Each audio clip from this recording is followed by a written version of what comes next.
The return of one of the most prolific gaming personalities on the face of not only this planet, but many more, made his return to the live streaming platform known as Twitch this week, and the sheer amount of people curious to get a peek at the Champions Club was simply too great of a load for the site to handle. Amazon servers had to get called in for overtime to support what probably looked like a targeted DDoS attack, but was actually hundreds of thousands of people who wanted to witness this moment. The Doc is back with his assassin wife by his side, and upon his return, broke the very site that hosts him. Rest in peace, Twitch. Dr. Disrespect has saved your site from mediocrity once more. Oh my God! Here we go!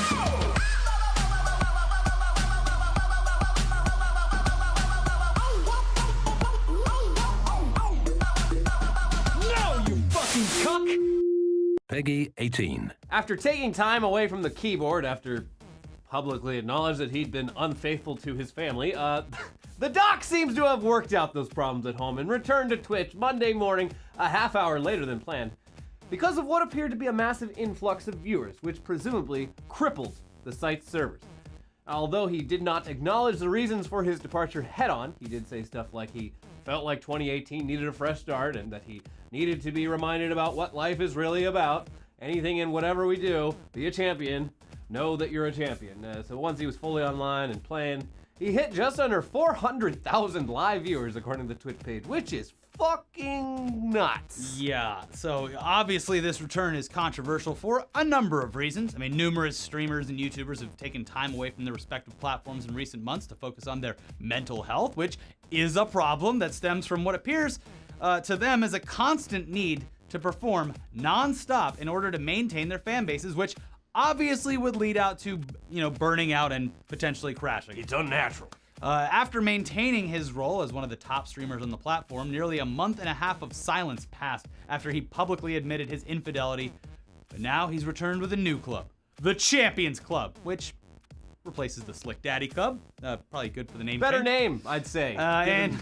And he also returned with an apparent sobriety, which he did mention later on in the stream. No more G&Ts for the Doc. He even got rid of the emote. Shut up, Shibby. But he did add one thing. That would be his wife to the whole caricature. His wife would be the Mrs. Assassin, and she is also an on-screen persona. I saw her feed him a hard-boiled egg with a knife. Yeah. Sounds safe. He ate it. Mm-hmm. So there were a lot of very vocal people out there who slammed the Doc, as well as his return because of what he had done to his family. But, I don't know, it seems like he has worked things out in the background to at least some degree after deciding to make his problem public, which was just from the start. It was a bit odd for someone in the entertainment industry to approach it that way, but hey. Yeah.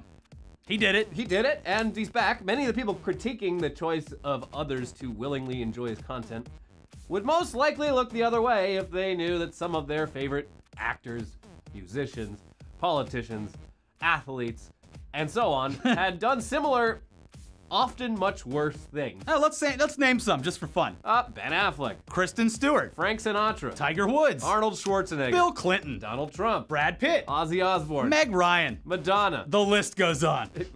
Yeah, it definitely does. It goes on forever. But yeah, for whatever reason, we're holding Twitch streamers to a higher standard here. Hey, guys. finally, we're really making progress. I mean, when you signed on to be a Twitch partner, you signed a very, very complex morality clause. Yeah, there's a whole section there called the Scarlet Letter. Yeah. So be careful with your contracts, kids. Now, anyways, later on in his comeback stream, on the heels of one of his many donations throughout the day, someone did ask for an update on him and Mrs. Assassin, and this is how he replied. As we mature, as we sort of increase our knowledge about each other, both individually and as a group, we're starting to understand some things. We're starting that rebuilding process. Hey, cool! But then, he was hilariously interrupted by a fan on his Discord, which totally ruined that moment. Thanks, kid. Look, if you're a perfect person who has never fucked up in your entire life, both legally or emotionally, hey, that's great for you and everyone around you. Everyone, famous or not, should strive to live as perfect of a life as you have, but for the most part, people can separate entertainers or athletes or whatever from their personal lives, especially when there's no actual crimes being committed, because a lot of times there are actual crimes being committed, and those people are just, no one has a problem with them being around. Anyways, an example of this, not a great example. Who but an hasn't example. beaten the shit out of Rihanna? Come on. Oh, we should give Chris Brown at least 5 or 6 more chances. Give him a couple dozen more chances. I mean, hell, Robert Downey Jr. went from a life of being a drug-fueled playboy who'd actually been arrested numerous times to becoming Iron Man. We're not saying that any of this behavior is something that you should model yourself after at all, but there's something to be said about redemption and learning from your mistakes. It's a part of life. What about filming dead bodies? No, not coming back from that. The doc, he deserves a comeback as long as he's handling his personal problems. And by the way, no one's forcing you to watch him. Anyways, he's already planned out a full streaming schedule, and it appears there will be no signs of slowing down. Just keep the Forward G&Ts. momentum. Keep the G&Ts away. Lock him up, pour it down the toilet. He better not make LaCroix his trademark, though, because we've been trying to do that ourselves for like 2 years now. I think it's just not catching on. Just straight G Fuel from here on out. Yeah, it's true. Yeah. Not you should pace yourself with that stuff, guys. Yeah. Anyway, now let's get back to things that are absolutely un-for-fucking-givable. Delaying video game releases. Yeah. God, how dare these developers? They're cheating on all of us. Yeah, I demand an apology. How dare these sons of bitches present us with dates when we can expect their highly anticipated video games to be released only to change things once the pressure starts to mount. They should be ashamed. Shame. All right, we're kidding. This is, at this point, extremely damn typical for this industry, to the point where you can basically assume that almost any AAA title that's been announced will be pushed back from the date it was first given. We saw it last week with EA and BioWare's Anthem, and then later in the week it was announced that, oh, wow, I'm shocked, Red Dead Redemption 2 isn't going to be released until much later in this year. But my Western fantasies. Hate to say we told you so. Hate but, to say I told you so. All right. Yeah, but we told you so, and we are rarely wrong. I told us so. It's weird how often we are right about so many things. Except the Switch. We were wrong about that, but we can admit it. It's part of a learning process, growing and Learning not just about ourselves, but about other Nintendo. people. Yeah, and it's like we're trying to get our redemption is Hey Ricky, it's your person in your Discord. trying to What are you in the middle of something? rebuild that Switch from all the parts that it was smashed into. Anyways, in a statement that was posted alongside some very pretty new screenshots from the game, sexy I might add, Rockstar had this to say: "We apologize to everyone disappointed by this delay. While we had hoped to have the game out sooner, we require a little extra time for polish. We sincerely thank you for your patience and hope that when you get to play the game, you will agree the wait will have been worth it. We look forward to sharing a lot more information with you in the coming weeks." They say the coming weeks.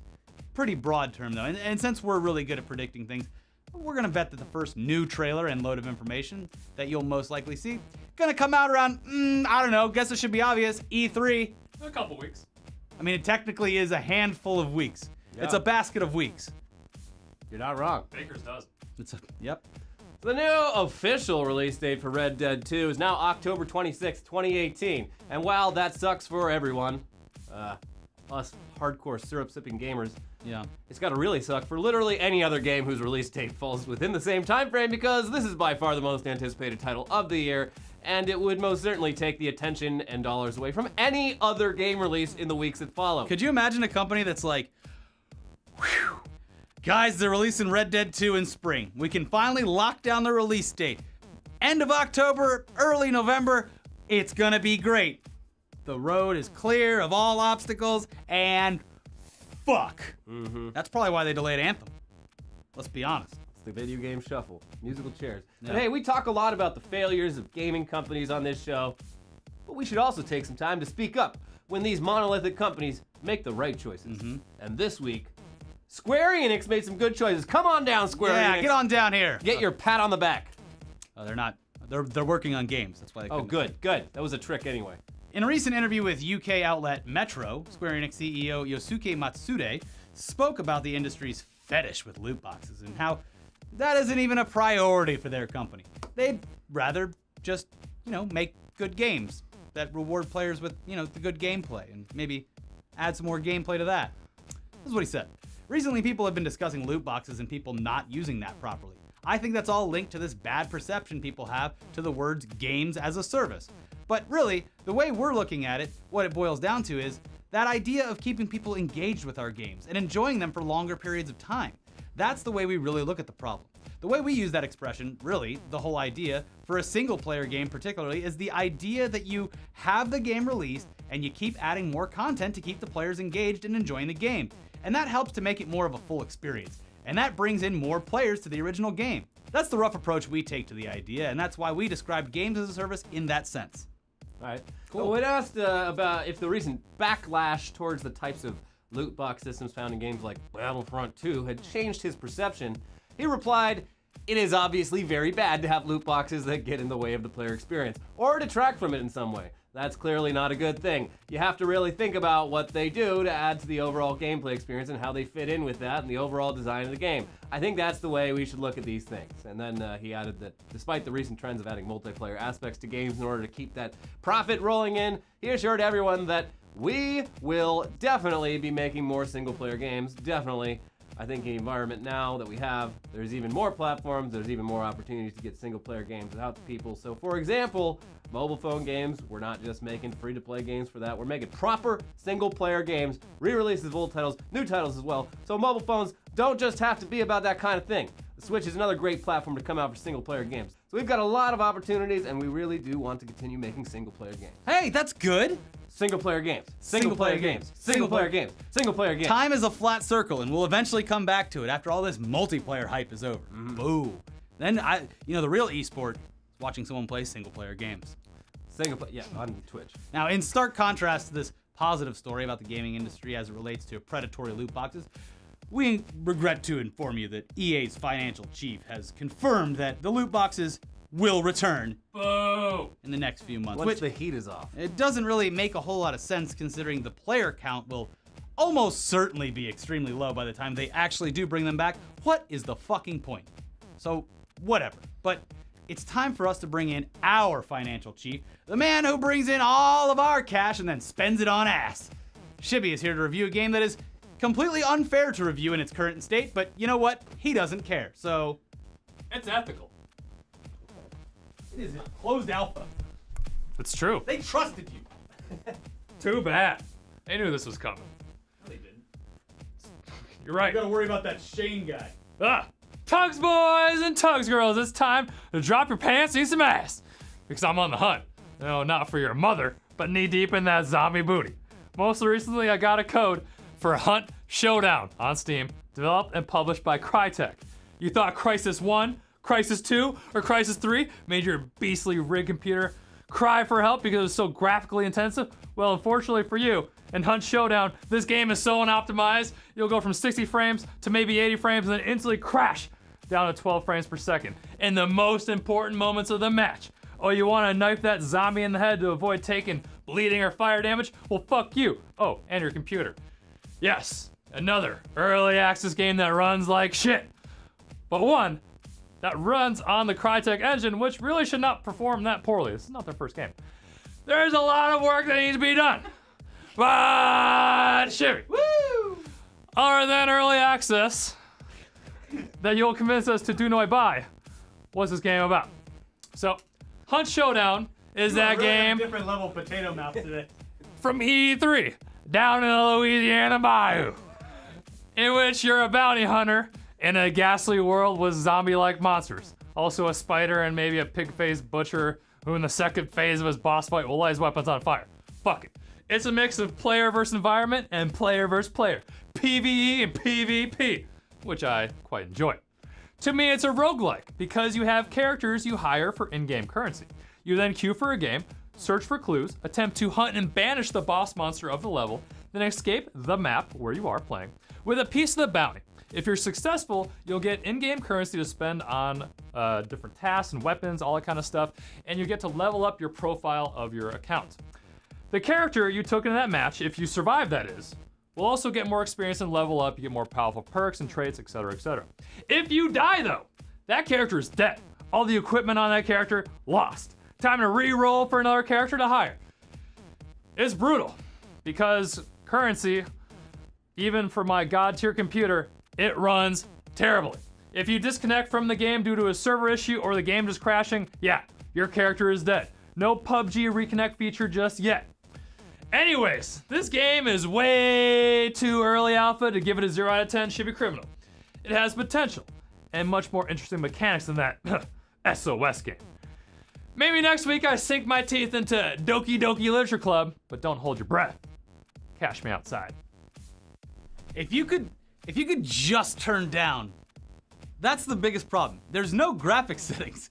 If you could turn down like dynamic reflections or like water or like shadows, it would probably run a lot better. Oh man, I can't afford these way overpriced GPUs anymore. Get rich, scrub. No.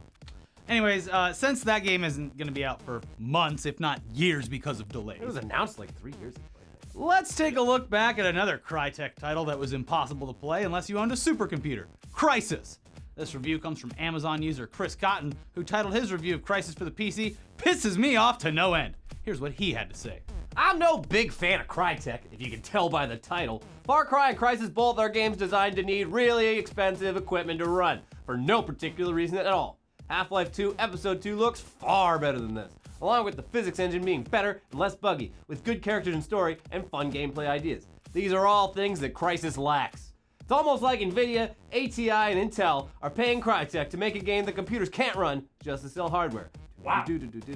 I got through the first few hours of the game and I couldn't even bear to play it anymore after that because it just wasn't any fun to play. I felt the same way about Far Cry. Do yourself a favor and avoid playing this game. You'll save a lot of money upgrading your system to the required levels for this game to even look decent. There's hundreds of better games out there. 1 star. And it's true. That was the meme for a while, but doesn't play Crysis run Crysis? on max settings, baby. Ultra. Anyways, that's it for Dogs this week. Be sure to follow us on Twitch, twitch.tv/etc_show, and then check out some other episodes we have over here, including last week's episode of Tugs. We'll see you guys next time. Oh, we're not banned from live streaming on this channel anymore, so maybe we'll do it again sometime soon.